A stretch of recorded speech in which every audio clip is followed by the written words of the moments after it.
50 o halos 50 na barko ng militia at Coast Guard ng China, mga kapatid. Pinapalibutan daw ang mga islang pag-aari o okupado na ng Pilipinas, mga kapatid, no?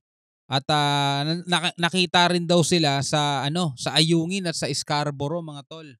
Nako, eto na naman sila, no, kasi pagkatapos ng umalis na ang Japan, Australia at saka Amerika, eto na sila nagbabalik.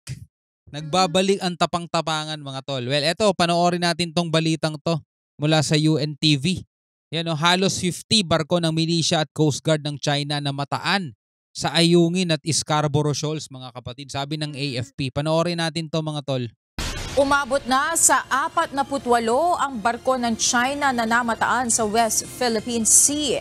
Ayon kay Armed Forces of the Philippines, spokesperson Colonel Francel Margaret Padilla, namataan ang 4 na Chinese Coast Guard vessel at 20 Chinese Maritime Militia vessels sa Bajo de Masinloc. O, di ba?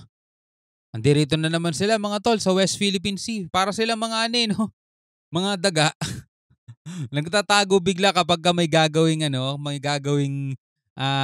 maritime cooperation o maritime mission itong Pilipinas at saka may kasama tayong ibang mga bansa. Nagtatago sila, no? Tapos pagkatapos noon, ayan na, bumabalik na naman sila, mga tol. Talaga ampaw, no? Ampaw na ampaw talaga, mga tol. Sa Ayungin Shoal naman ay mayroong isang Chinese Coast Guard at 4 na Chinese Maritime Militia vessel. Habang sa Pag-asa Island, isa ang Chinese Coast Guard at 14 na Chinese Maritime Militia at isang People's Liberation Army Navy. Grabe, no? 48 o halos 50 nga. Habang sa Panatag Shoal ay mayroon namang 3 Chinese Maritime Militia. Panatag Shoal, yan yung Scarborough. Go sila. So, at any one time, out of 1,700, may sighting tayo na 4. So, come and go.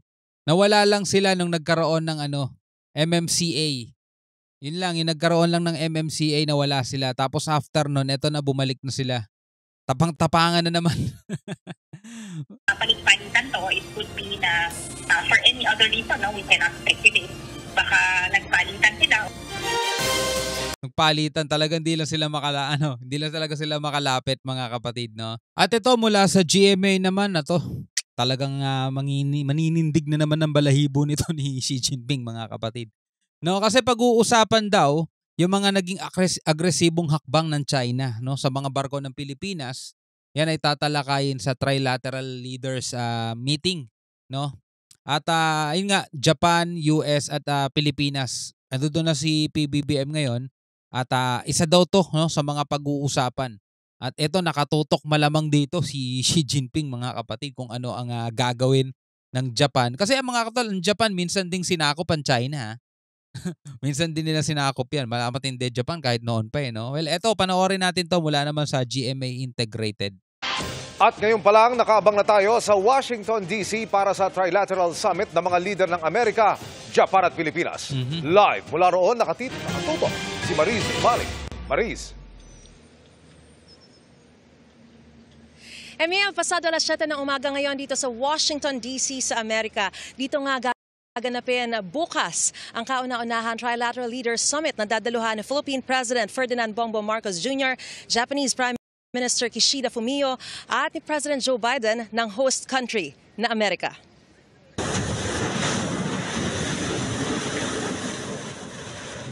Bukod sa makasaysayan, napakahalaga rin daw ng pagpupulong na ito sa gitna ng mas tumitindi pa raw na agresibong mga hakbang ng China sa ating mga barko sa West Philippine Sea. Yeah. Sabi ni White House Senior Director for East Asia and Oceania, Mira Rapp Hooper, na isa raw ito sa mga pangunahing agenda ng naturang pagpupulong. Ayon kay U.S. National Security Advisor Jake Sullivan, nitong nakaraang linggo lang, nagsagawa ang 3 bansa kasama ang Australia ng Quadrilateral Joint Naval Drill sa South China Sea at asahan daw na mas marami pang ganyang pagpapatrolya ang makikita sa hinaharap. Oh! At yung mga ganitong pagpapatrolya at yung mga ganitong pagmi-meeting, mga kapatid, isa to sa pwedeng pumigil, no?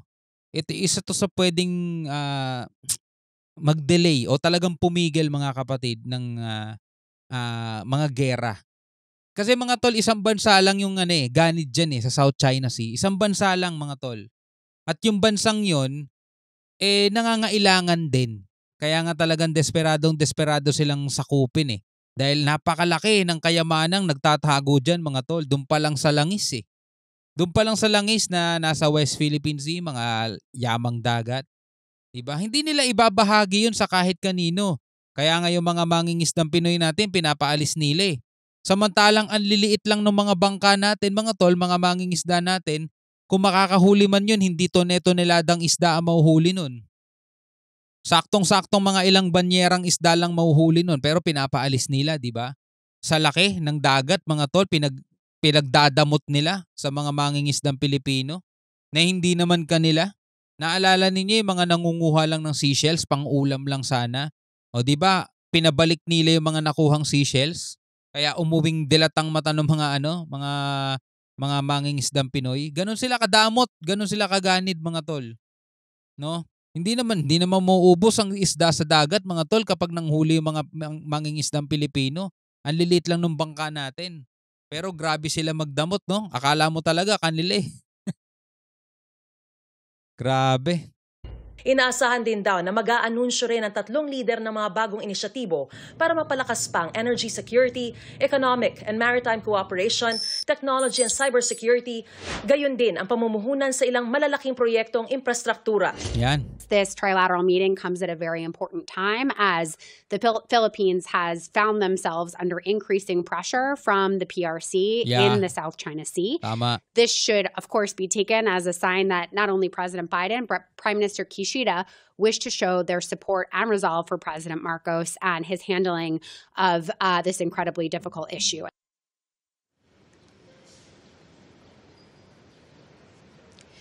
Emil, bago mag-alas 8 ng gabi mamaya rito at bago naman mag-alas 8 ng umaga bukas dyan sa Pilipinas, ay nasahan darating na si Pangulong Bongbong Marcos dito sa Joint Base Andrews Airport sa Washington, D.C. At dito sa biyaheng ito ay may hiwalay pa ngang bilateral meeting si Pangulong Bongbong Marcos kay President Joe Biden at makakapulong din niya si U.S. Defense Secretary Lloyd James Austin III.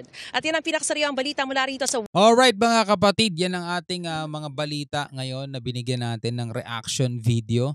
Ito mga ganitong pagmi-meeting at pagpupulong na ginagawa ng ating presidente ngayon ay makakatulong to mga tol para manalo tayo no sa labang to nang hindi na kailangan pang paabutin pa sa gera. Dahil itong China mga tol, hindi naman talaga sila almighty, hindi naman talaga sila mga tol ganon na kung titignan mo napakalaking bansa, napakalakas. Hindi. Matapang lang sila mga tol sa mga maliliit. Pero meron silang mga inakatakutan at inuurungan din mga tol. Marami ng instances, marami ng pagkakataon. Taiwan nga hindi nila masalakay eh. Japan sila mismo binobomba doon ng water cannon eh. Pero wala silang palag, di ba? Pilipinas lang talaga sila nagmamatapang. So ngayon, eto pag nakita ng China na napakaraming kaalyado at kakamping bansa ng Pilipinas, hindi nila tayo magagalaw mga tol. Takot lang nila. Anyway, hanggang sa muli mga kapatid, ako nga pala si Shobal D. Peace out.